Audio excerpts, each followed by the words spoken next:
Ok, donc le marché financier, c'est quoi? Le marché financier, c'est un espace de rencontre. Ok? Un espace de rencontre entre deux catégories d'acteurs. D'accord? Les personnes qui veulent acheter et les personnes qui veulent vendre un titre financier spécifique. OK? Ça veut dire quoi? Ça veut dire que lorsque vous donnez valeur à un produit, d'accord, ce produit peut être une action, ça peut être une paire de devises, ça peut être une obligation, OK? Ou allons terre à terre, lorsque vous donnez une valeur à un objet, d'accord? Prenons le cas d'un stylo. Vous avez vous avez deux façons de fixer le prix.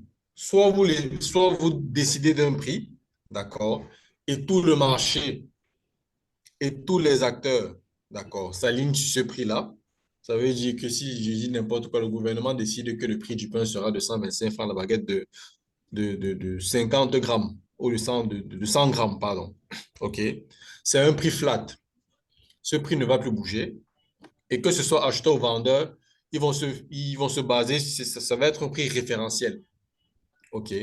Vous aurez à ce niveau, à ce moment-là, sur les marchés, un prix linéaire. 125 va être linéaire. Or, sur mon écran, vous voyez, que ce soit sur le Dow Jones, le Nasdaq ou le S&P 500, vous voyez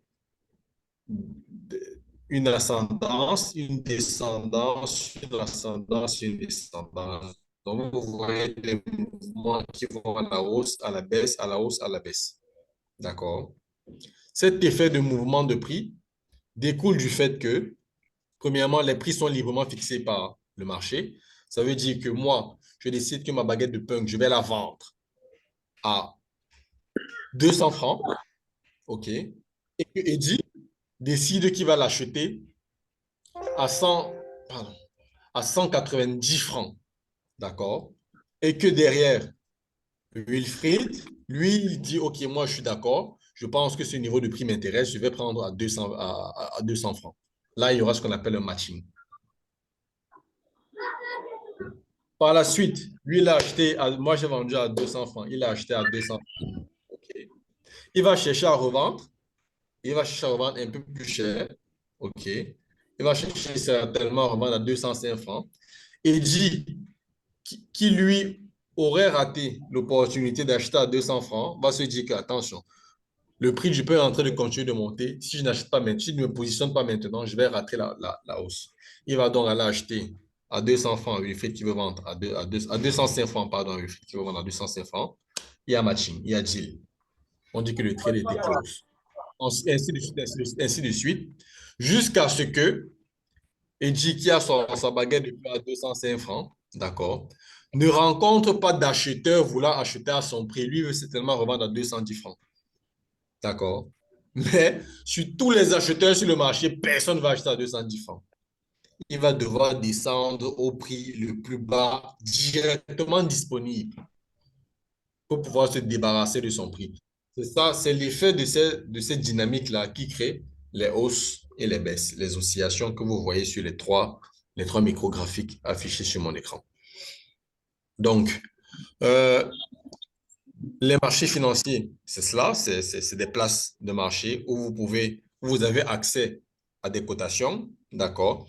Le trading, lui, c'est l'opération qui va consister à émettre un ordre d'achat ou émettre un ordre de vente, c'est-à-dire à acheter ou à vendre les produits offerts à la cotation sur les marchés financiers, sur les places financières. D'accord? C'est très simple. Maintenant, euh, sur ces marchés financiers-là, vous avez une multiplicité de produits. Il y en a tellement, hein. Il y en a énormément. D'accord? Mais tous ces produits sont regroupés en classes d'actifs.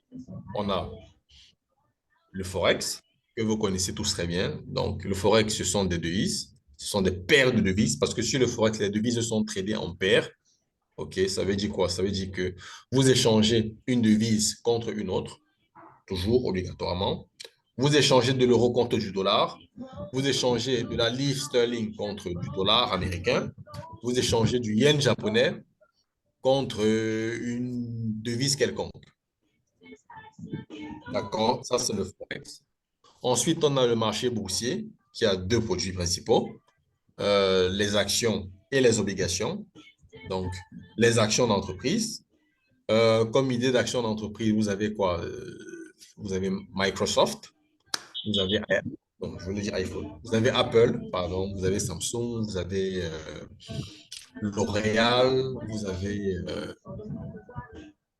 Ferrari, vous avez énormément d'entreprises. OK, sorry. Ensuite, au-delà des actions, vous avez des obligations toujours sur le compartiment boursier. Vous avez des obligations qu'on appelle des sovereign bonds, donc des obligations souveraines. Généralement, ce sont des États qui émettent ces titres-là, c'est de la dette. OK. Comme autre classe d'actifs, vous avez les matières Daniel, premières l'autre, que vous connaissez. S'il vous plaît, vous pouvez fermer vos micros. Je suis concentré sur la présentation, donc allez tout le temps bloquer vos micros, c'est un peu pénible. Donc, vous avez les matières premières également. Donc, vous avez comme matière première le pétrole, l'or, l'argent, le gaz naturel, le blé, le maïs. Tout ça, tous ces différents produits sont regroupés en catégories. Donc, le pétrole, c'est les énergies, l'or, c'est les métaux précieux et le reste, le blé, par exemple, le soja, c'est les agricoles. Donc, au-delà de ça, vous avez... Je vais fermer celui qui parle.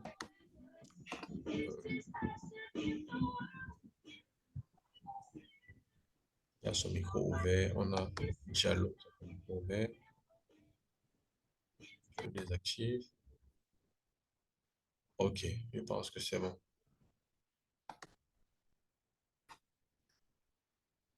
OK, donnez-moi un instant. Je vais brancher. Sinon, ça va s'éteindre.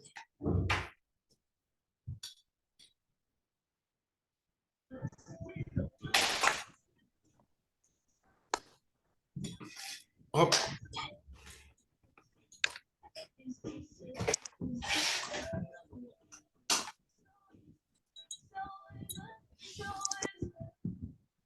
OK.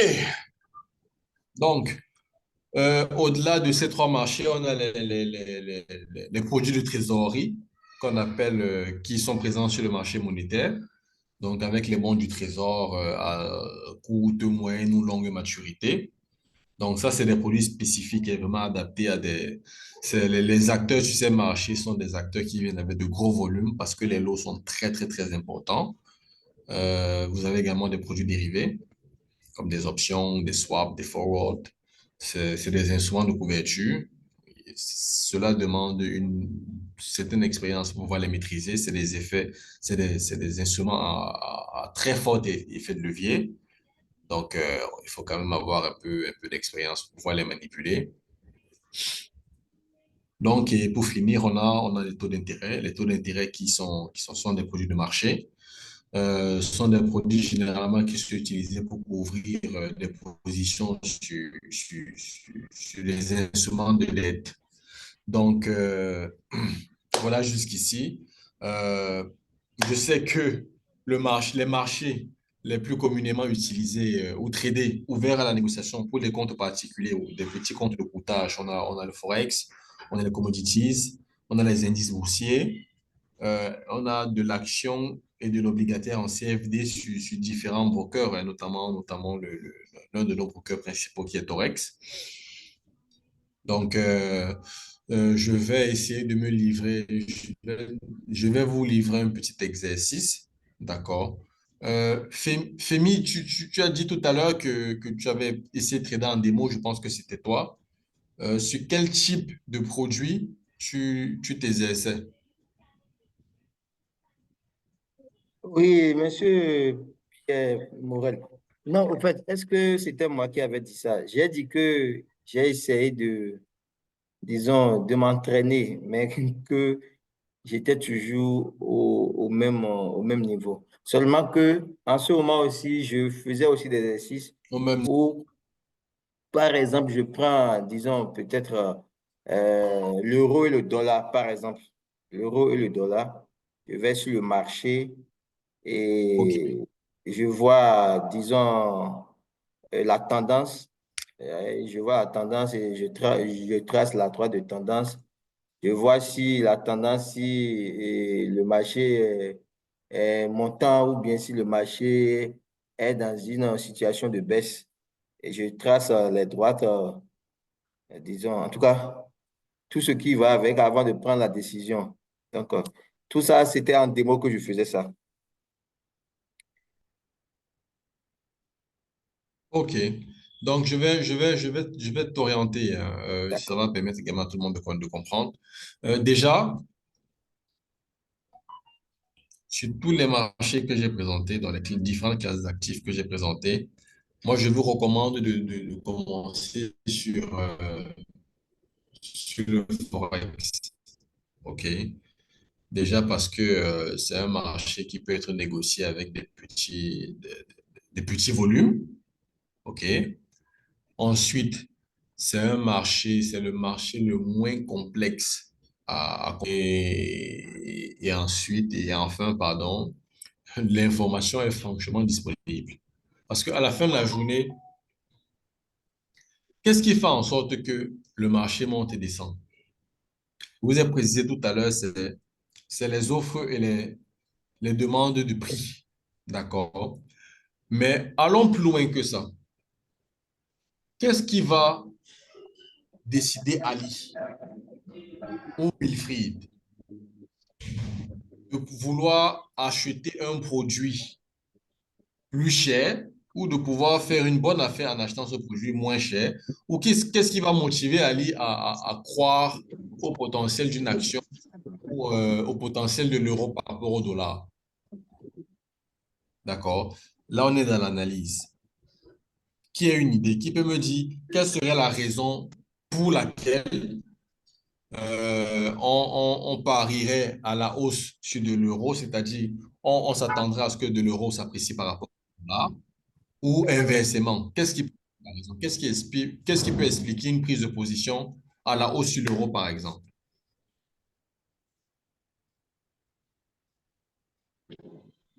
Bon, je vais peut-être Qui se m'essayer. lance? Vas-y, mon cher. OK. Et je vais peut-être essayer quelque chose et dire que c'est lorsque la valeur de l'euro, par exemple, si je veux, disons, je choisis de, excusez, si je choisis de faire cela, si je choisis de trader l'euro sur le dollar, ça voudra dire que sûrement que la valeur de l'euro aurait pris le dessus sur la valeur du dollar et que j'ai pris C'est comme ça. base, oui, j'ai pris comme base l'euro. Mhm. Oui. Donc, Donc, ça la veut dire que question est de savoir. Oui, vas-y, vas-y. donc, je disais que sûrement que avec les informations et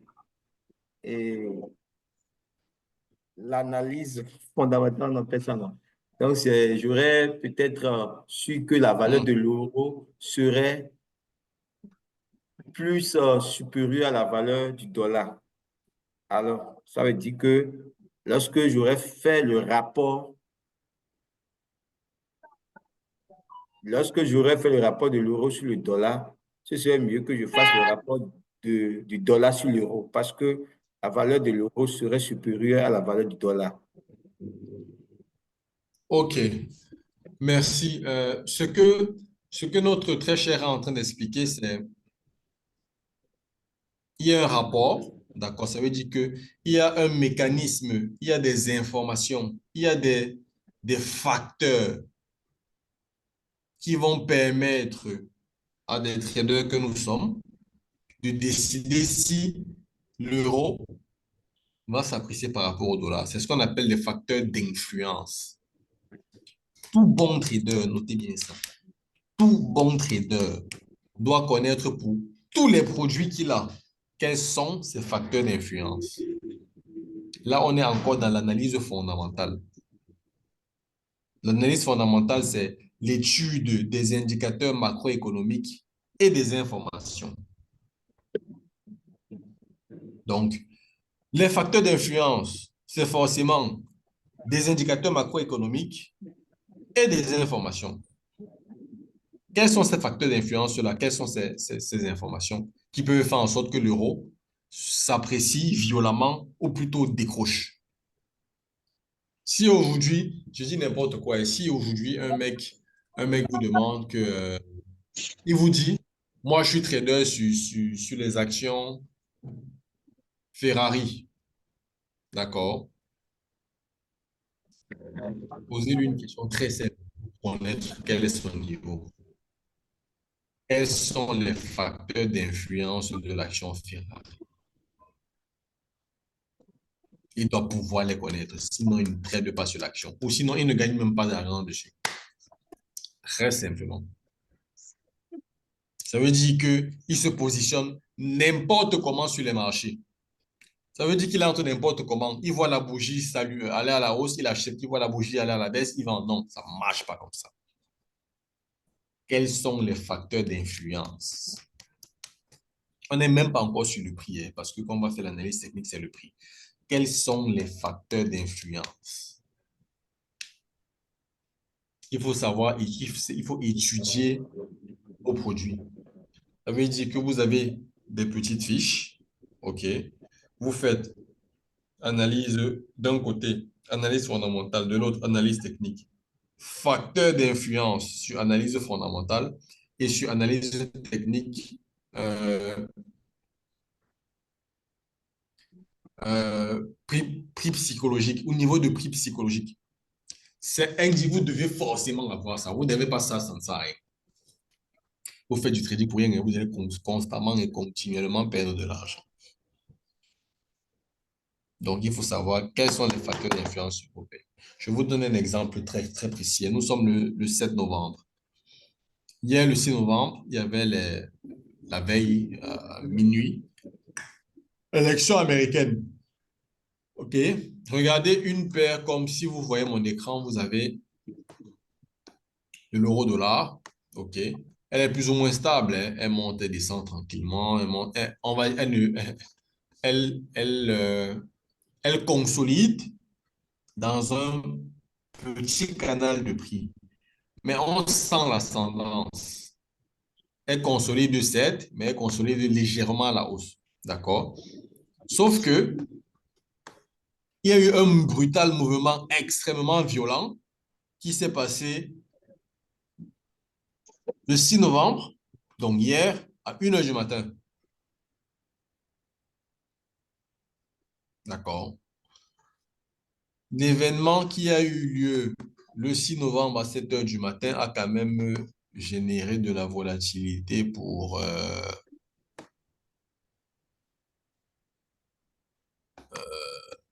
attendez, je vais vous dire ça.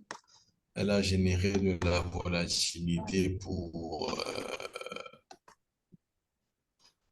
ça n'a pas pris.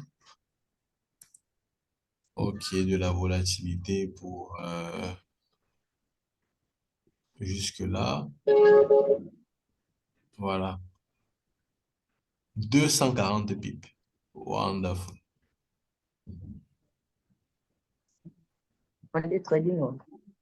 Ouais, 250 pips. 5 bars avec un volume de 60 709 000. Incroyable. C'était les élections américaines, hein. C'est tout professionnel sur les marchés, c'est que les élections américaines, c'est... Moi, personnellement, je n'étais pas sur les marchés. Je n'étais pas sur les marchés hier. Je n'étais pas sur les marchés aujourd'hui. Il y a eu des mouvements incroyablement violents en termes de volatilité. Hier déjà, je n'avais pas de niveau pour savoir où me placer.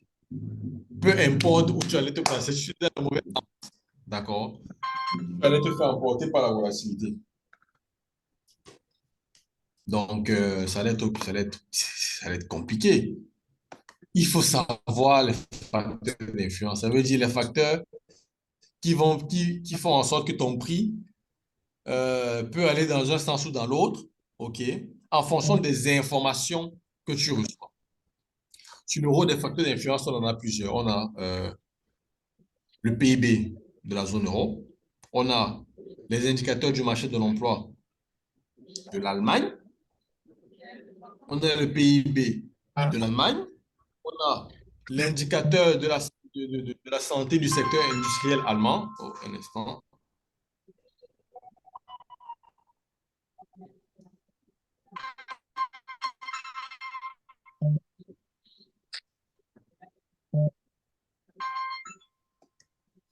Un instant, un instant.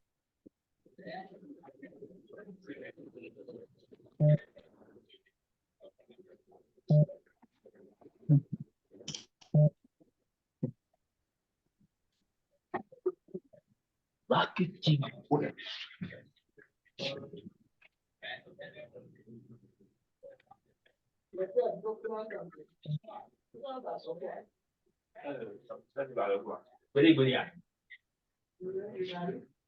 Ouais.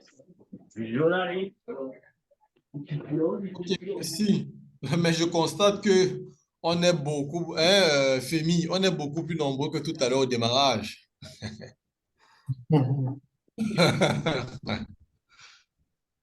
Ok. Donc, comme j'expliquais tantôt, si il vous faut retenir quelque chose déjà de ce qu'on a dit, d'accord. Premièrement, pour un début, pour les débutants, pour les novices, là, allez sur le Forex. Les matières premières, les crypto-monnaies, c'est terriblement volatile.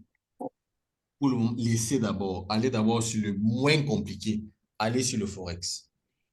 Quand vous allez sur le Forex, choisissez une paire de devises, d'accord?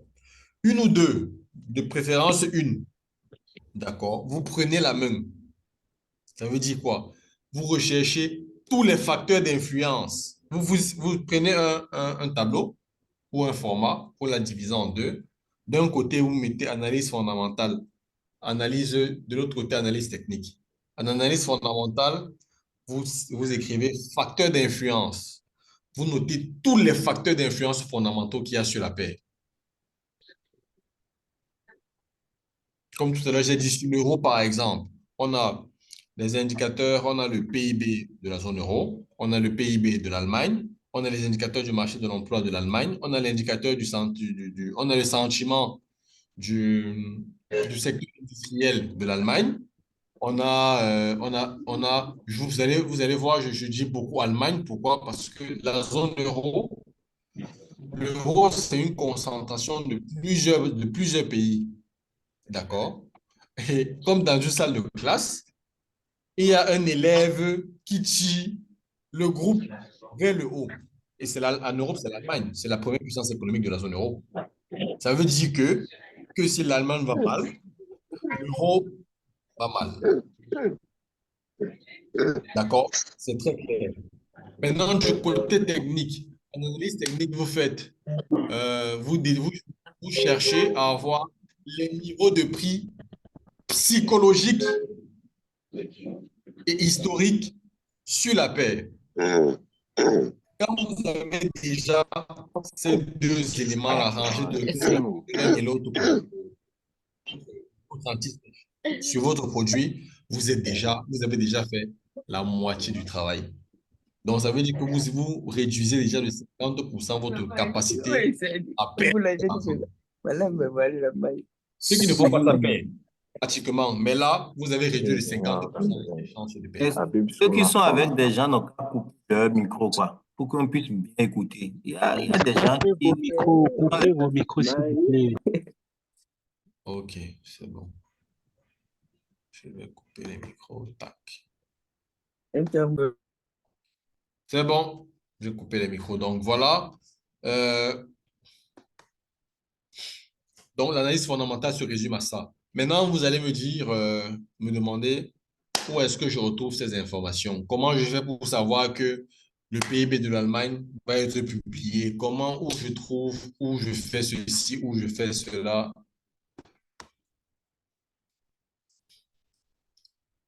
Il y a des sites d'analyse. D'accord? Il y a des sites d'analyse, il y a des sites d'information où vous pouvez retrouver ces informations-là. Mais la base de la base en analyse fondamentale, pardon, c'est le calendrier économique que vous avez sur la plupart des sites d'information sérieux. Vous avez le calendrier économique sur investing.com. Vous avez le calendrier économique sur Forex Factory. Moi, c'est celui que je préfère, que j'utilise, hein. Voilà, voici le mien. Attendez, est-ce que je peux avoir... Est-ce que je peux avoir une version française ici? Oh, c'est pas grave, hein. Donc voilà. Vous voyez, c'est le calendrier économique de la semaine, this week, la semaine du 3. D'accord. La semaine du 3 au 9 novembre, vous voyez ces informations. Alors, il y a des gens dans la salle d'attente. Il y a que quelqu'un de fatigué.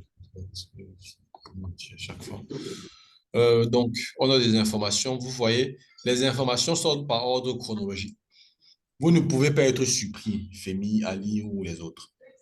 Impossible d'être surpris parce que tout apparaît sur le calendrier économique. Ça veut dire que quand vous vous levez le lundi matin, d'accord, et que vous préparez votre semaine de trading, pas la journée, la semaine de trading, vous savez à l'avance toutes les informations capitales sur votre paie qui vont apparaître, qui vont.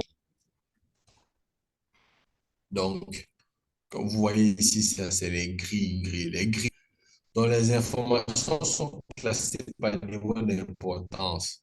Le rouge étant le niveau le plus important. D'accord? Ça veut dire que l'information qui va être publiée sur, ça c'est le dollar australien, cette information aura une utilité attendue extrêmement violente. Ça, c'est le compte rendu de la politique monétaire de la Banque centrale, je ne sais pas de quel pays vous êtes, le BEAC, le BCAO ou autre. Donc, est-ce que sur l'euro, qu'est-ce qu'on a eu cette semaine en très important? En euros, oui, on a eu mardi le discours de Christine Lagarde. C'est la présidente de la Banque centrale européenne. Quoi d'autre? On a eu quoi de très, très important?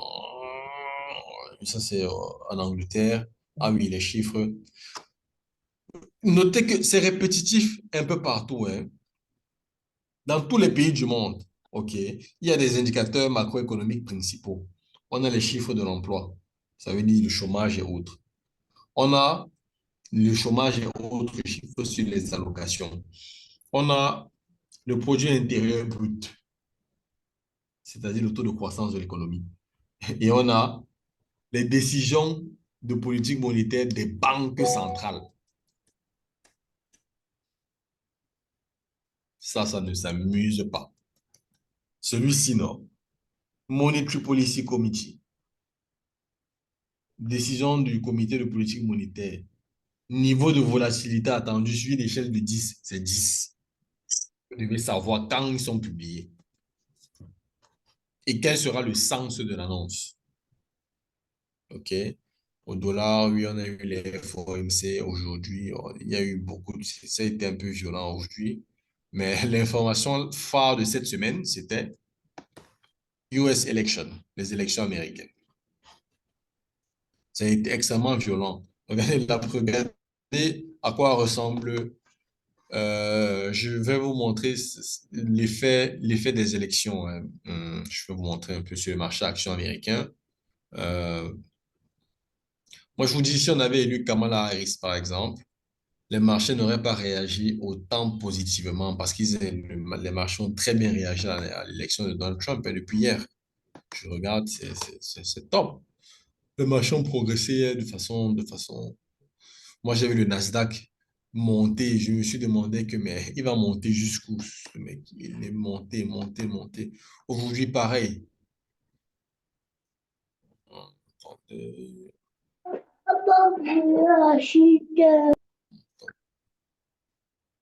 Ça, c'est aujourd'hui. Ça, c'est aujourd'hui sur la semaine. Si je vais sur la semaine,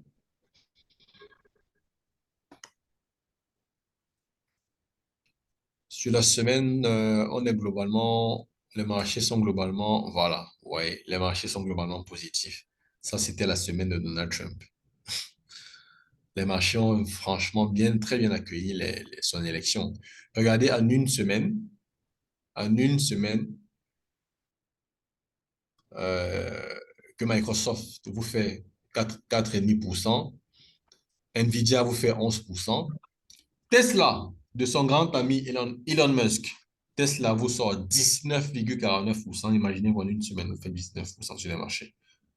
C'est très bien, c'est top. Vous avez Amazon 12%. Les techs en général ont très bien réagi, hein. Les techs et les financières. Donc, qui craignait le cataclysme tant annoncé là, il n'a pas eu lieu. Donc, ça, c'est l'effet Trump. C'est une analyse, c'est une information, d'accord, qui a eu un impact réel et significatif sur les marchés. C'est une information que personne n'avait l'information qu'il allait être élu, hein. Mais on savait que hier, il devait y avoir les élections. D'accord? Maintenant, en fonction de comment est-ce que dans les bureaux de vote, on pouvait anticiper tout ça.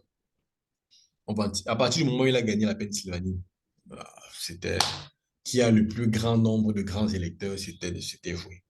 C'était joué. Donc, ça a été une victoire écrasante. Et quand on revient sur les graphiques, ouais, voilà, le dollar s'est apprécié. Et ça, c'est l'euro qui se casse la gueule. L'euro est pathétique face au dollar. On a vu, il a fait 240 pips, 240 points. Juste en 2 jours. Juste en 2 jours. Là, il a essayé de retracer un peu parce que c'était trop fort, mais juste en 2 jours. Si je regarde un peu l'or, comment s'est comporté l'or? L'or aussi, l'or est tombé hier, hein, avec les élections. La livre sterling, est aussi tombée. Ça, c'est la même nuit, mais 6 novembre, voilà, 6 novembre, 1 heure du matin. Les élections et est remontée légèrement. C'est pas mal, hein? On va un peu checker, on va regarder comment s'est comporté le Dow Jones, par exemple. On va faire un petit comparatif.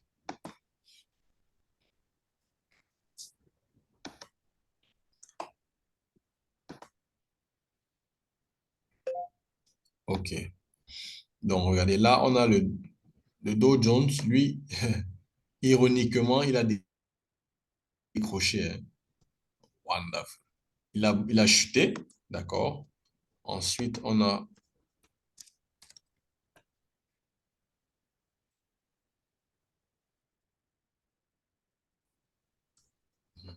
merci à la connexion Internet. On a le Nasdaq. Je pense que le Nasdaq, lui, au contraire, il est violemment monté. Je l'ai vu, je l'ai observé quand même pas mal entre hier et aujourd'hui. Il est énormément monté, le Nasdaq. Je pense que hier, il a fait un plus haut.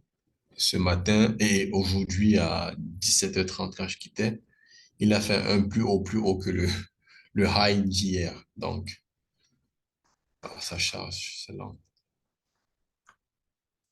Donc voilà, donc sur les analyses fondamentales, analyses techniques, c'est très important. En fait, ça peut paraître pénible pour vous au premier abord, mais faites ce travail-là. Cherchez quels sont vos facteurs d'influence. Cherchez-les. Trouvez-les pour tous les produits que vous avez. Facteurs d'influence fondamentaux. Niveau de prix psychologique, le côté technique. Quels sont les supports high? Quelles sont les résistances high? Ça veut dire, où y a-t-il la concentration, la plus grosse concentration des vendeurs? Vous savez que quand le prix arrive à ce niveau-là, il va descendre. Et inversement, où est la concentration des acheteurs? Quand le marché va arriver là, ils vont bloquer.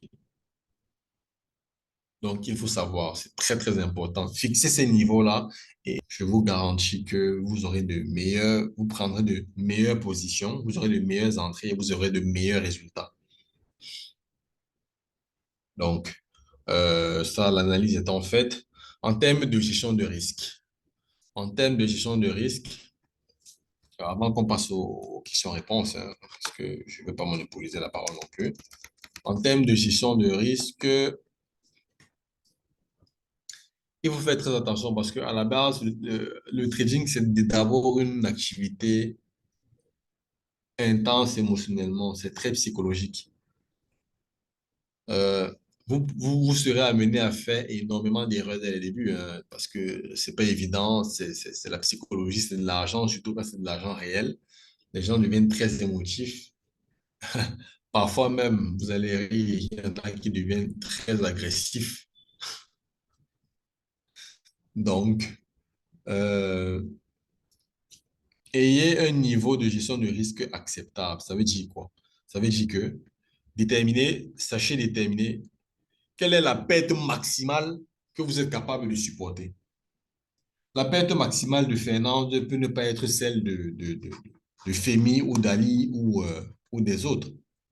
La perte maximale, Fernande peut se dire que oui, bon, écoutez, moi, je peux mettre mon stop loss à 1 million. Si je perds 1 million, ça va, j'ai rien perdu. Par contre, chez Ali, ça peut être 50 dollars. Hein. 50 dollars, c'est quoi? C'est 30 000. Pour lui, 30 000, ça va. S'il a perdu, c'est rien. Psychologiquement, c'est beaucoup plus tenable pour lui dans sa tête. Ça veut dire qu'il aura la latitude de laisser le marché respirer, se mouvoir jusqu'à son niveau de profit espéré. D'accord? C'est fondamental, c'est très important. Maintenant, dans vos débuts, votre risque de gain par rapport au risque de perte va être moins important. Ça veut dire que vous allez avoir plus de trades perdants et moins de trades gagnants. OK? Assurez-vous que les gains couvrent les pertes et vous laissent de la marge de bénéfice. Ça veut dire quoi? Pour faire ça, ayez des risques-récompenses d'1 sur 2. Ça veut dire quoi en français facile? Si tu risques 100 francs, donc si ton stop loss est à 100 francs, ton gain doit être au moins 200. C'est très simple, hein? Tous les trades que tu dois prendre doivent avoir ce niveau de risque-reward. Si ton risque est à 100, ton reward doit être à 200. Si ton risque est à 50, ton reward doit être à 100. Ce qui fait que sur 10 trades, d'accord, si vous gagnez, si vous avez un risque-reward de 1 sur 2, vous perdez 6, vous avez perdu 60. Mais si vous gagnez 4, vous avez gagné 40 fois 2, 80, et 80 moins 60 font 20. Mathématiques, c'est vous êtes en positif. OK? Ces règles de gestion de risque s'accompagnent de séances et d'exercices psychologiques très importants. Très, très importants. Ce sont des choses qu'on vous apprend au fil de l'évolution de nos formations. Et personnellement, c'est un aspect sur lequel nous prenons le maximum de temps qu'il faut. Dans les formations que nous organisons, on a deux aspects très importants. On a la psychologie, gestion de risque, et on a le trading assisté, dans le coaching. Donc, très, très important. Parce qu'à la fin, on va vous donner de grandes séances de formation, de grands cours, de grandes stratégies, de grandes techniques. OK? Et on vous dit, OK, vous êtes prêts. Mais sur les 2 premières semaines ou le premier mois, on ne vous tient pas la main. C'est ça le coaching. Que allons maintenant sur les marchés en live, en direct, et implémentons ces stratégies-là ensemble. On ne vous laisse pas. Les facteurs d'influence. Moi, j'ai les facteurs d'influence de la majorité des paires de devises. Mais dans la formation, vous allez faire votre travail, vous allez rechercher par vous-même. À la fin, je vais vous dire, OK, Ali, Femi ou U, qu'est-ce que vous avez trouvé? Vous avez me dit les facteurs que vous avez trouvés. On va faire de la remontée historique, d'accord? Et je vais vous montrer ceux qui ont le plus d'impact et qui sont les plus suivis.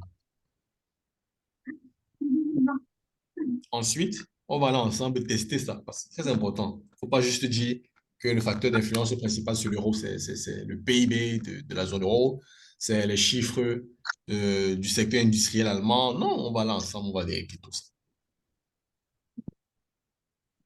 Et je vais vous montrer sur quelle base vous devez prendre les positions. En alliant le fondamental et le technique. En disant, Hugues ou Femi, écoute, écoute. Demain, on a l'indicateur du secteur industriel, du secteur automobile allemand, en sachant que l'automobile est pour beaucoup dans le PIB. D'accord? Et on a un niveau de prix psychologique historique qui est juste à côté de nous. D'accord? On va faire toutes les analyses historiques et de benchmark qu'il faut pour pouvoir anticiper le bon mouvement. Ça veut dire, quelles sont les prévisions?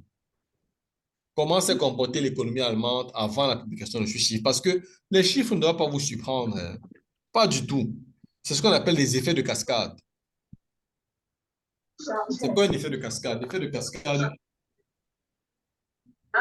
euh, vous êtes à la maison, papa ramène chaque jour du pain sur la table, d'accord? De l'argent de poche pour tout le monde, ok? Si tout le monde doit avoir, si vous êtes 5, tout le monde doit avoir 100 francs. Ça fait que papa doit amener au moins 500 francs. Le jour où il amène 400, qu'est-ce qui se passe? Si on fait partage équitable, le niveau de vie de tout le monde a baissé, non? OK. Maintenant, comment on fait pour anticiper le fait que papa peut ramener moins d'argent aujourd'hui? On regarde quelles sont les sources de revenus de papa. C'est sûrement, peut-être qu'il a un champ de macabo. D'accord? On remonte maintenant au champ de macabo. La récolte a été mauvaise, il y a eu des feux de forêt et du coup, il aura moins de production. D'accord? S'il a moins de production, il va vendre, il va moins vendre, sauf s'il augmente les prix. Mais s'il augmente les prix, personne n'achète, donc il va moins vendre. Il aura moins de revenus. Il va rapporter moins de revenus à la maison et du coup, votre argent de poche va diminuer. Clair et net. Il y a quelque chose qui va venir faire en sorte que votre argent de poche diminue. Allez chercher quelle est la chose là. Et c'est ça le problème de la majorité des traders débutants. Même ceux qui connaissent même le calendrier économique ou les informations. Vous allez juste aller vous calculer sur le calendrier économique, sur l'information que oui, le PIB doit être payé. Comment vous faites pour anticiper le PIB? C'est très simple. Le PIB, c'est un indicateur économique. Ça veut dire que oui, sur la base d'autres indicateurs, allez surveiller les autres indicateurs.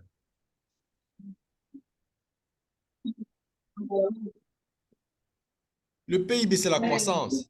Si toute l'année, les chiffres du chômage n'ont fait que grimper, si toute l'année, l'investissement des entreprises a baissé, si toute l'année, les banques ont accordé moins de financement aux entreprises, et si toute l'année, les entreprises ont passé leur temps à fermer, vous pensez que le PIB va être bon? Ce n'est pas sorcier. Le PIB d'un trimestre sur l'autre, d'une année sur l'autre va croître, va baisser. Et ça, en faisant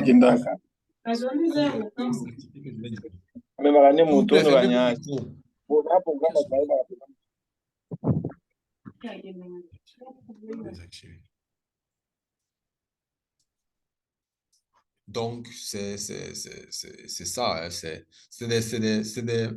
sont des réflexions et des analyses qu'on vous apprend durant nos séances.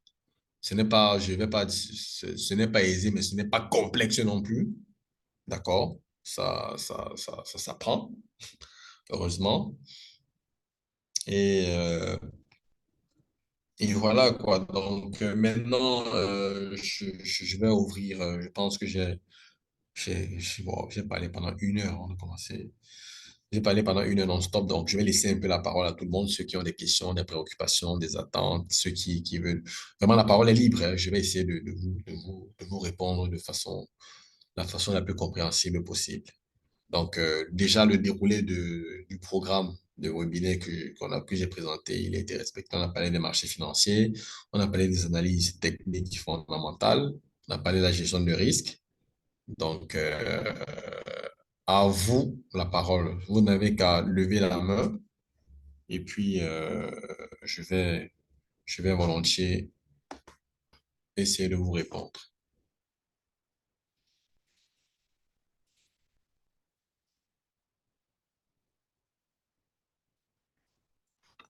Ouais, coach, moi, oui, j'aimerais savoir ceci. Euh, Oui. oui, en parlant de deux stratégies que vous avez parlé, j'aimerais savoir, entre l'analyse fondamentale et l'analyse technique, quelle est la Technique. meilleure analyse? En tant vous, en tant qu'expert, vous nous conseillez d'utiliser quelle analyse? Donc, c'est ça Très ma bien, préoccupation. très bien. Merci, c'est une très bonne question. Le type d'analyse, bon, généralement, aux débutants, aux novices, on vous recommande d'utiliser les deux. Utilisez toujours l'analyse fondamentale et l'analyse technique. D'accord? C'est très vrai. Sauf que, sauf que, moi, je nuance cette approche. Je nuance énormément cette approche. L'analyse fondamentale, si vous êtes, ça dépend d'un facteur principal. Quel est votre horizon d'investissement? Est-ce que vous faites de l'investissement sur du moyen ou long terme ou est-ce que vous faites du trading de la spéculation? Donc, pour répondre frontalement, si vous faites de la spéculation, d'accord, privilégiez l'analyse technique sans ignorer l'analyse fondamentale, notamment sans ignorer le calendrier économique. Pourquoi? Parce que la spéculation, c'est du trading de très court terme. D'accord? Il se base donc, pour moi, il doit se baser sur des éléments techniques purs. L'accroissement ou non des volumes, le niveau des prix sur des supports des résistances, comment se comportent les moyennes mobiles court terme par rapport aux moyennes mobiles long terme, à quel niveau de la bande de Bollinger le marché se retrouve, etc., etc., etc. OK? Il faut savoir, le trading, c'est du technique, analyse technique. D'accord?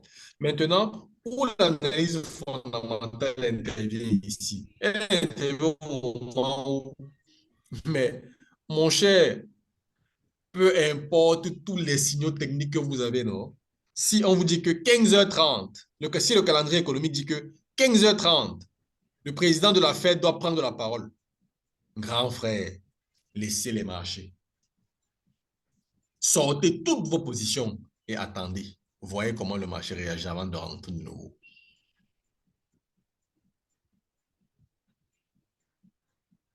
Parce que la volatilité immédiate de court terme qui va arriver là va vous renverser si vous êtes dans le mauvais sens. Même si souvent vous êtes dans le bon sens, ça va taper vos stops avant de repartir. Vous n'allez rien faire. Donc l'analyse, le trading, la spéculation, c'est d'abord le technique. D'abord. Ensuite, le fondamental. OK? Maintenant, quand vous êtes sur de l'investissement, ça veut dire que vous prenez une position, vous tradez.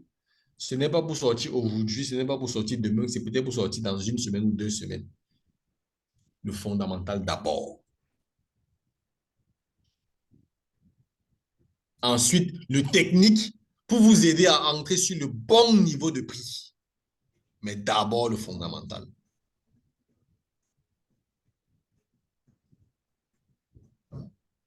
Donc, voilà un peu mon appréciation de votre question.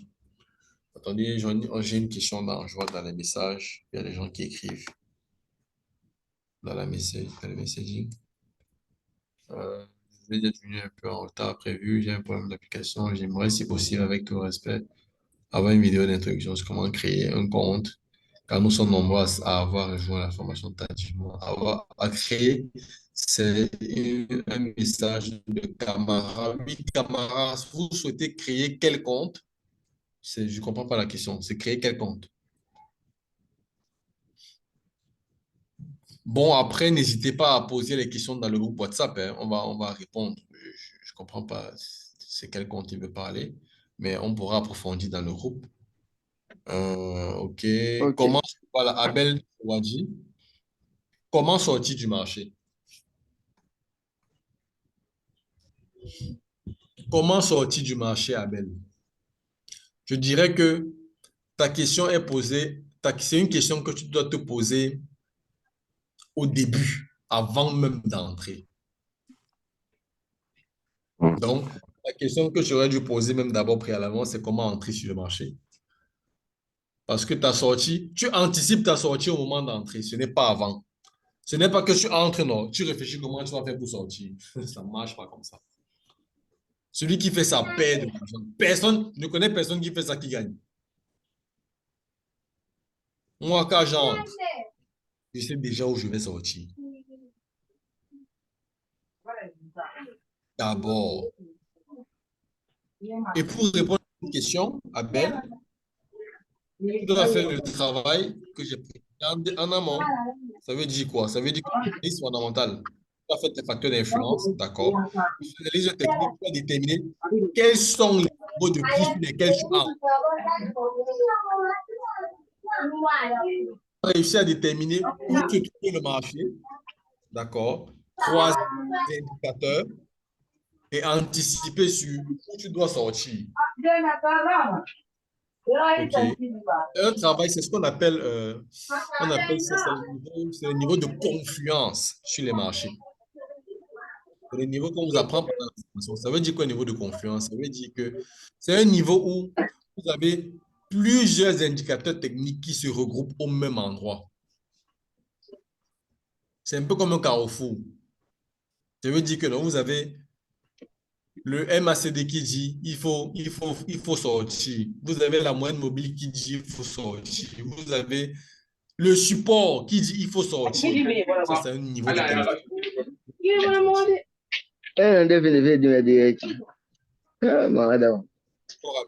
Pendant la formation, moi, je vous apprends où sont ces niveaux. Ah ouais. OK. Pendant la formation, moi, je vous apprends à déterminer où sont ces niveaux de confiance. D'accord? Et c'est sur la base de ces niveaux de confiance que vous décidez soit d'entrer, soit de sortir quand vous êtes déjà en position. Mais la sortie se fait avant d'entrer sur le marché. C'est à ce moment-là qu'elle se prépare.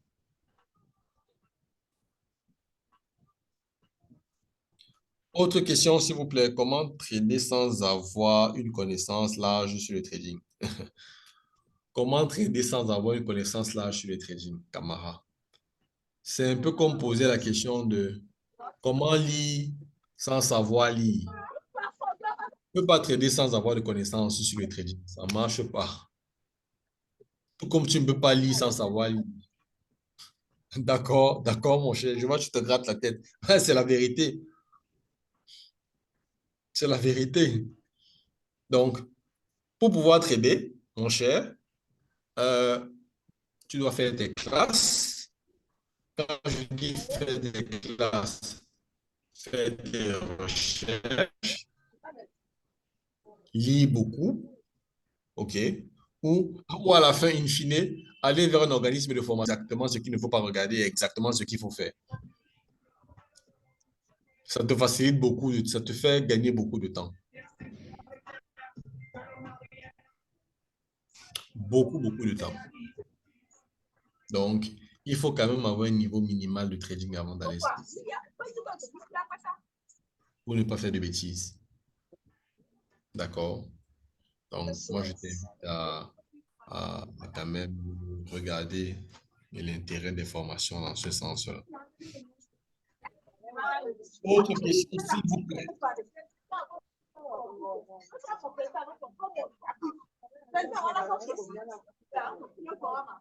J'entends les bruits, pourtant, j'ai sur tous les micros. Ah oui, il y a Abel.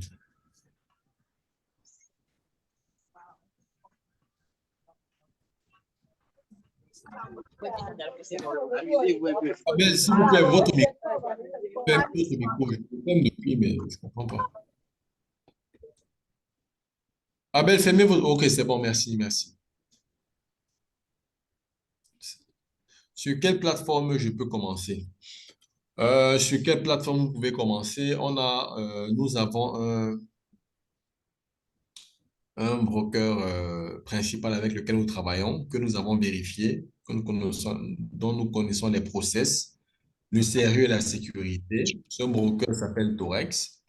Si vous voulez commencer, ne serait-ce que la partie navigation en démo, d'accord, ne serait-ce que la partie navigation en démo, donc prendre un peu la main.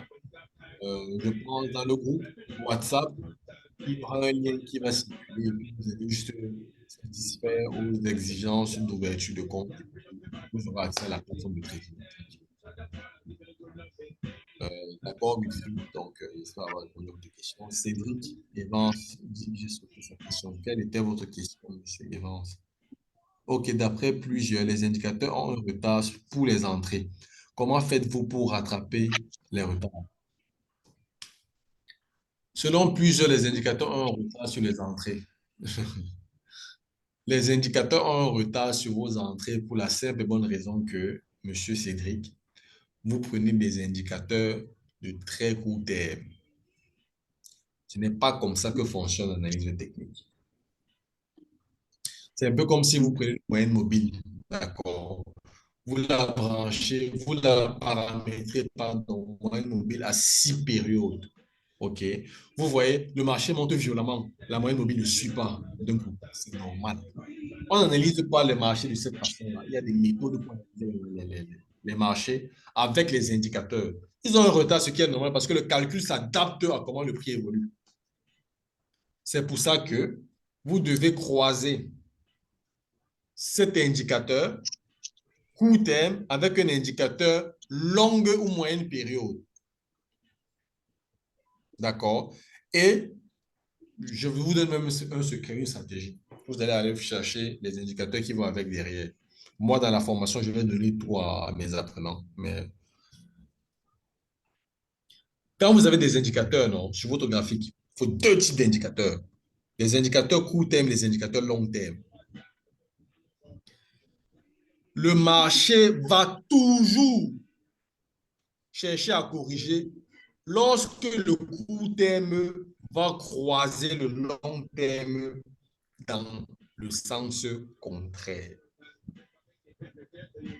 Si vous êtes là, vous dites que le prix a cassé l'indicateur court terme à la hausse, pap, j'achète. Vous n'avez rien dit. Vous allez dire qu'il a un retard, c'est pas vrai, il a un retard. Vous avez fait la mauvaise interprétation. Le prix casse l'indicateur court terme à la hausse.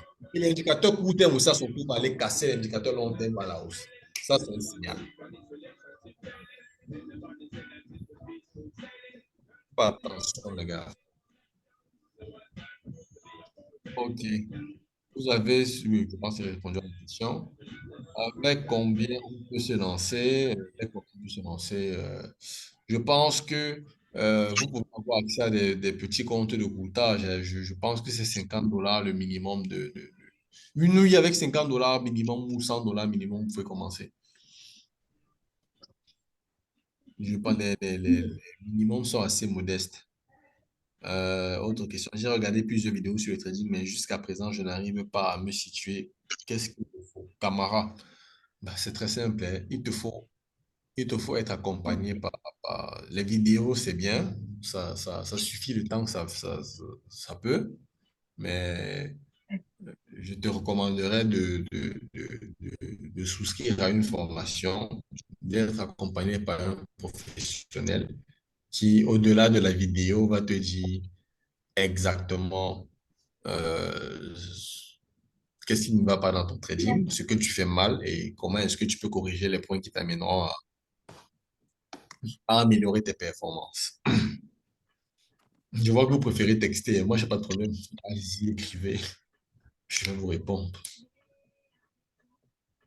La formation prend fin aujourd'hui. Déjà, Edgy, c'est un webinaire. Ce n'est pas une formation. Donc, c'est gratuit, le webinaire. Donc, le webinaire, c'est je vous présente un peu les marchés. D'accord? Et pendant la durée du webinaire, vous me posez, vous m'envoyez toutes les questions. J'essaie de répondre. OK? Derrière, si vous voulez une vraie formation, dans le groupe WhatsApp, il y a des administrateurs. Vous allez vers ces administrateurs-là et ils vous donneront les modalités. Mais ça, ce n'est pas une formation, c'est vraiment un webinaire, c'est une discussion, c'est une présentation.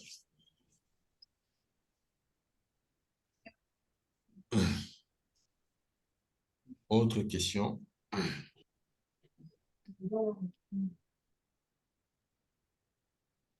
Surtout qu'on est en fin d'année, le trading en fin d'année, il faut faire gaffe. Pourquoi? Parce que sur la fin d'année, le trading, c'est jusqu'au pire des cas, mi-décembre. Donc, mi-décembre, c'est deuxième semaine du mois de décembre. Après, il faut éviter. C'est ma recommandation, hein. Après, il faut éviter parce que après, déjà, il y a, il y a énormément de jours fériés les 2 dernières semaines de décembre. Ensuite, il y a des traders fous. Ça veut dire quoi, les traders fous? En décembre, les traders fous, c'est les mecs qui, pendant les 11 premiers mois de l'année, n'ont pas pu faire leurs chiffres et ils vont balancer des quantités pas possibles sur les marchés pour rattraper l'année. Donc, la fin d'année, c'est chaud. Donc, comment peut-on devenir rentable en trading? Être bien formé, être bien accompagné et beaucoup de persévérance. Ça ne se fait pas en un jour, hélas. Sinon, ça aurait été trop simple. Pour être accompagné par un expert, quels sont les tarifs? Quels sont les tarifs? Les tarifs, je pense, une fois de plus, pour les modalités, discuter avec les administrateurs dans le groupe, hein, puis ils vont vous les donner. Je sais que sur le site FXRIC, vous avez des modalités déjà. Vous avez la formation découverte qui est d'1 mois, je crois, elle est à 250 $. Je pense elle a une promotion, vu que c'est de la découverte, elle a une promotion. On vous la laisse à 200 $, OK, pour la formation découverte, mais pour les autres, vraiment, rapprochez-vous de nos administrateurs et puis vous aurez les pricing dans. Ce que je vous recommande à la fin du webinaire, bombardez les messages dans le groupe et puis on va vous répondre sur tous les tarifs, les périodes, le type de formation présentielle ou le type de formation donc présentielle ou en ligne. Vraiment, tout a été mis sur pied pour que vous ayez la meilleure expérience de formation possible. On sait que vous venez de partout en Afrique. On a eu tout à l'heure la pandémie Gabon, donc vraiment tout est fait pour que vous puissiez avoir de très bons retours et une très bonne formation. Ok, bonsoir, Côté. Est-ce que tu peux nous expliquer le graphique qui est devant nous? Attendez, il y a encore un graphique. Ah oui, je suis encore en partage d'écran. Ok.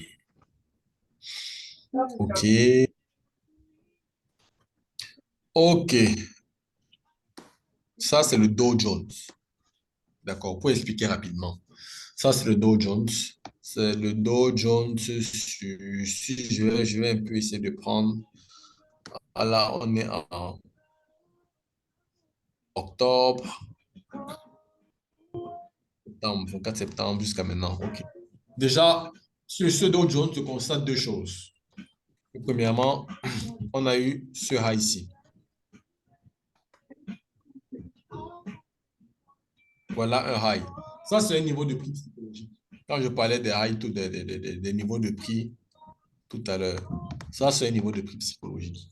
Ça veut dire que la barre que j'ai tracée là, quand le marché va arriver là-bas, OK, il y a une forte concentration d'acheteurs. Ça veut dire que quand le marché arrive ici, d'accord, attendez de voir. 3, les vendeurs qui vont monter, les vendeurs vont arriver. Qu'est-ce que je raconte? Les acheteurs qui vont arriver vont casser, faire en sorte que la hausse continue. Soit les vendeurs qui sont concentrés là vont ramener le prix vers le bas. OK? Donc, déjà, premier point, on a ce niveau psychologique-ci. On a un low. Pardon. Il faut tracer ça déjà. Les high, on a un low ici. On a un low là. Sur la même période, hein, vous voyez bien, je délimite bien sur les périodes. On a un low ici. D'accord. Ensuite, qu'est-ce que je fais généralement? On a un low ici. Donc, on a le high, on a le low. Donc, deuxièmement, on doit déterminer quelle est la tendance en cours. La tendance en cours est descendante. On a une tendance baissière. D'accord? Donc, faire ça. Tape une trade line. On a une tendance baissière. Okay. Donc, vous voyez, à chaque fois, le marché a remonté l'attaque, il est revenu à la baisse, tac, il a baissé, tac, il est sur le haut, il est revenu, tac, il a baissé. Donc, c'est une zone de prix psychologique. Vous voyez, à la fin, ça dessine un triangle. Le marché va devoir sortir du triangle. Et croyez-moi, tôt ou tard, il va repartir à la hausse. Parce qu'ici, on a tellement d'ordre de vente que ça crée un vide ici. Le marché va chercher à combler au moins les 50% de ce vide. Ouais, ça. Donc,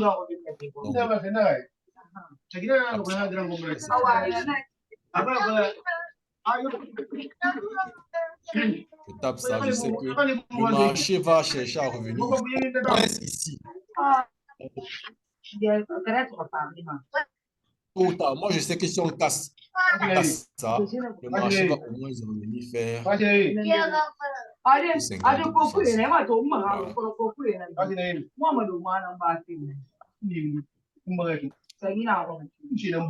Voilà. Ça, c'est un niveau psychologique. Du high et du low. Donc, tant que le marché n'a pas cassé, le marché est encore vendeur. C'est à ça que nous sert aussi les rotations des chiffres. Morel. Morel. Donc, vous voyez, c'est un high ici, c'est un high qui date, hein. C'est le depuis le mois de juin, on n'a pas savait, c'est ça. Essayez un peu de fermer le micro. Donc, en réalité, ce qui fait que quand le marché va franchement remonter, ça va être quand même assez intéressant. Mais bon, d'ici là, on se les points d'inflexion. Et les points. Coach, essayez un peu de fermer le micro de Camara. Son micro est ouvert. Qu'est-ce que cette base signifie? Qu'est-ce que cette base signifie à l'approche de la ligne de tendance, etc., etc. C'est des choses qu'on apprend pendant les formations. Mais déjà, de base, tracer les highs et les lows. Bon. Ça vous permet de voir comment le marché se comporte juste ici. C'est déjà une très bonne base. Coach, Ensuite, essayez un peu chercher. de fermer le micro de Camara. Le micro de Camara est ouvert. Essayez un peu de le fermer.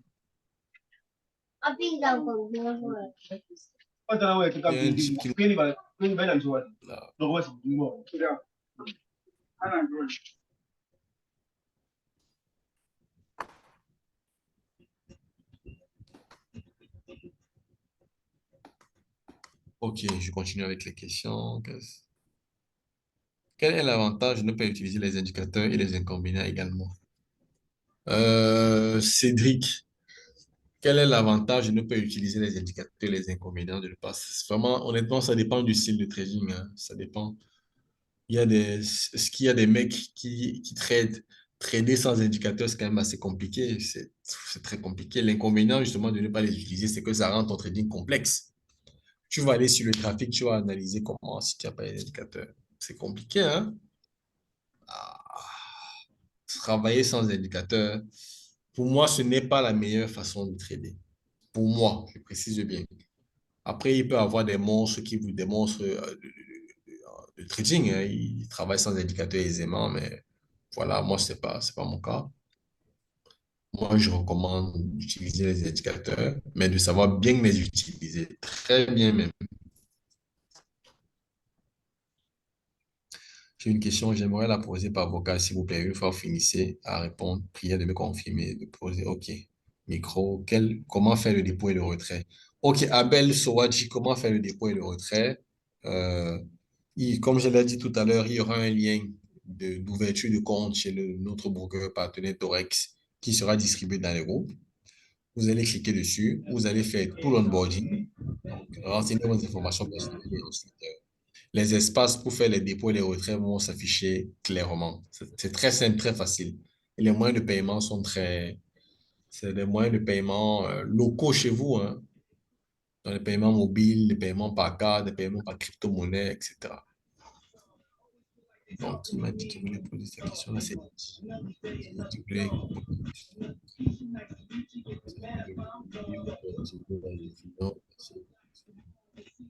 Ok, Eddy, tu peux poser ta question. Tu peux ouvrir ton. Je n'ai plus de questions dans le chat. Bon, en fait, ma question est celle de savoir, certainement, on a eu à apprendre qu'une bougie à trading, supposons par exemple, si euh, chaque bougie, il y a des bougies qui font de 1 heure, de 5 minutes et une semaine et tout comme ça. Mais moi, Exactement. j'aimerais au moins savoir comment est-ce que quand une bougie, supposons, une fois j'étais devant les graphiques, j'avais pris une position pour une bougie de 1 heure. Et j'avais pris une position pour une bougie de 1 heure à la hausse. Et j'étais devant le graphique. Je voyais comment est-ce que les bougies montaient. Normalement, j'ai pensé à ce que cette bougie-là fasse 1 heure à la hausse. Et du coup, ça n'a pas arrivé à 1 heure et cette bougie-là a changé de tendance. Qu'est-ce qui a fait en sorte que cette bougie-là change de tendance? J'aimerais au moins savoir Très pourquoi cette bien. bougie a changé de tendance. Qu'est-ce qui a fait en sorte que la bougie change de tendance? Je pense on l'a précisé en début d'information. Il y a deux choses. Il y a deux facteurs. Le facteur peut être fondamental ou il peut être technique. D'accord? Si le facteur est technique, ça veut dire, je dis n'importe quoi, il est peut-être arrivé à un high. Ça veut dire que le marché était haussier, d'accord? Mais il est arrivé à une zone où il y a beaucoup de vendeurs qui étaient concentrés sur le niveau de prix là. Les vendeurs défendaient le prix là. Donc, quand le marché arrivait là-bas, les acheteurs ne faisaient pas le coup. Ou tout simplement, c'était à 1 heure où un indicateur économique défavorable a été publié, où il y a eu une information sur la paire, où, voilà, c'est l'un ou l'autre. OK? C'est pour ça que je vous dis, quand vous avez déterminé vos facteurs d'influence, d'accord? Quand vous avez la maîtrise des indicateurs qui vont être publiés, vous savez exactement à quel moment et à quels horaires votre trade peut être susceptible de faire face à de la volatilité. OK? Et derrière, vous êtes beaucoup plus averti, beaucoup plus aguerri. Donc, il y a forcément eu une information, soit c'est ça, qui a été fortement défendue par une contrepartie opposée.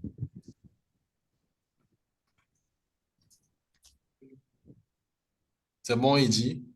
Une autre question?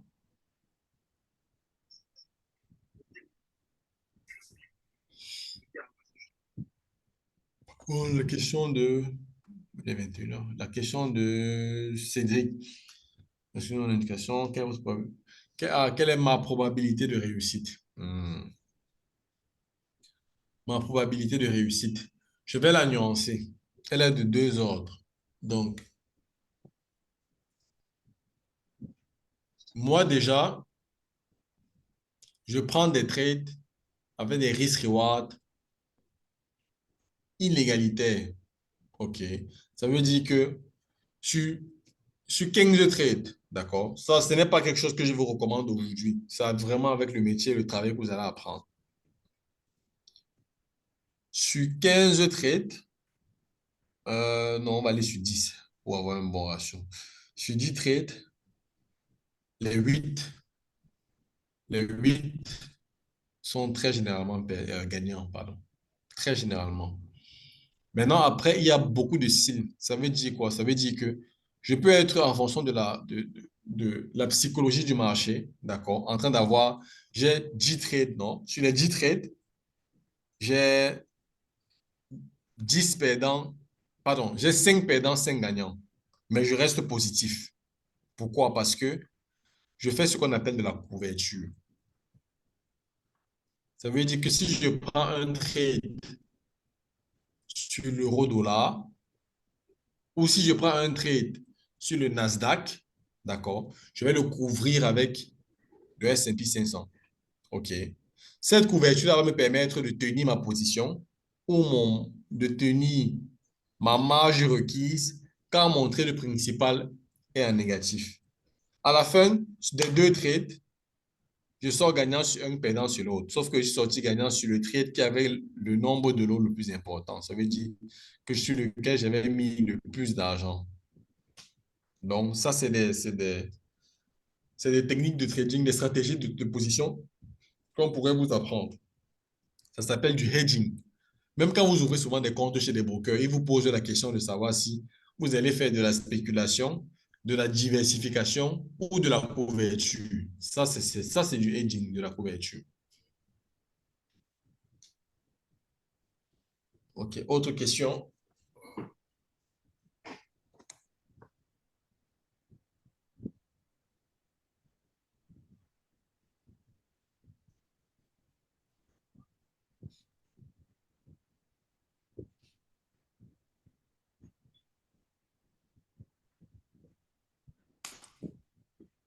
OK. Donc, si vous n'avez pas d'autres questions, on a légèrement un peu dépassé. Après aussi, on a commencé un peu tard. Je vais tous vous remercier de votre présence, votre participation active. Ça a été assez interactif. Donc, moi, je vous invite à aller sur notre site Internet, le site Internet de FXRIC, de regarder les formations disponibles, OK, de regarder celles qui correspondent le mieux à votre choix, à votre planning, à votre expérience. Venez en discuter dans le groupe et puis on vous présentera les modalités nécessaires pour pouvoir y participer. Donc, j'espère que vous serez quand même nombreux à manifester de l'intérêt. Il y a eu beaucoup de questions, il y a eu beaucoup d'intérêt. Nous sommes là pour vous accompagner dans cette grande aventure qu'est l'univers des marchés financiers. Ce n'est rien de simple, ce n'est rien de compliqué non plus. Il faut juste être, euh, il faut juste être très, très, très discipliné. J'insiste dessus. Ça me permet de répondre à la question d'Abel, hein, si ça peut changer vos vies. Ça dépend de vous, mon cher Abel. Ça dépend de vous. Vous avez la discipline qui va avec. Vous avez le niveau de vie qui va correspondre avec, hein. Si vous êtes un trader, si vous gérez votre compte de trading en bon père de famille, très sincèrement, vous allez réussir à faire de l'argent. Euh, Généralement, ce qui permet aux gens de pouvoir tenir dans le trading malgré les difficultés, c'est de se dire que, c'est de se dire, hein, Abel, que Camara, lui, ça va, il s'en sort, il gagne de l'argent. Fernand, ça va, il s'en sort, il gagne de l'argent. Et dit pareil, OK. Ça veut dire quelque part, il n'y a pas de magie là-dedans et que avec de l'entraide et un bon coaching, vous également, vous réussirez à faire de l'argent. D'accord? Donc, c'est vraiment beaucoup de discipline. Je vais vous donner toutes les stratégies. Je vais vous donner tous mes tips. Je vais vous donner toutes mes règles. À la fin de la journée, c'est vous qui cliquez sur le bouton achat et vente. Ça veut dire que si vous ne respectez pas tout, bah, vous allez vous casser la gueule. Mais si vous êtes assidu et si vous respectez tout ce qu'on vous aura appris, honnêtement, ça devrait y aller.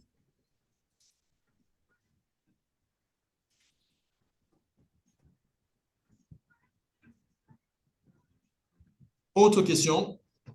Sinon, je vais clôturer. Merci, merci, merci, Eddy. Merci, merci beaucoup. Pareillement, pareillement. Donc, merci. C'est moi qui vous remercie de votre participation. Je vais clôturer la session et puis, très important aussi, on publie dans le groupe, on publie très régulièrement des capsules d'apprentissage pour susciter un peu votre passion et tout. Euh, à partir de demain, généralement, on publie uniquement des analyses fondamentales, d'accord? À partir de demain, je vais demander à ce qu'on publie des analyses fondamentales, les analyses fondamentales de la journée, d'accord? Et le calendrier économique avec les heures et les informations qui vont parvenir. Dès demain, ça va être maintenant le nouveau format.